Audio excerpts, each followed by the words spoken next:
ఇంట్లోనే టేస్టీ మోమోస్ ఎలా తయారు చేయాలో చూద్దాం.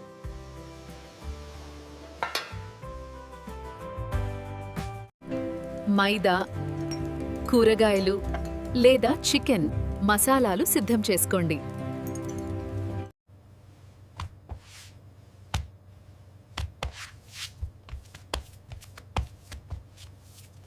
స్టఫింగ్ కోసం కూరగాయలు లేదా చికెన్ను కలపండి.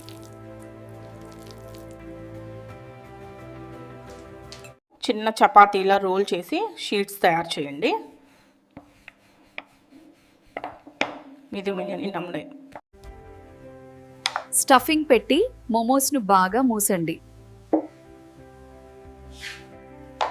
10-12 నిమిషాలు ఆవిరి మీద ఉడికించండి.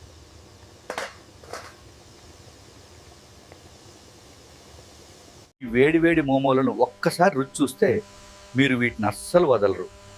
ఆ స్టీమ్ చూసారా ఎంత ఫ్రెష్గా ఉన్నాయో.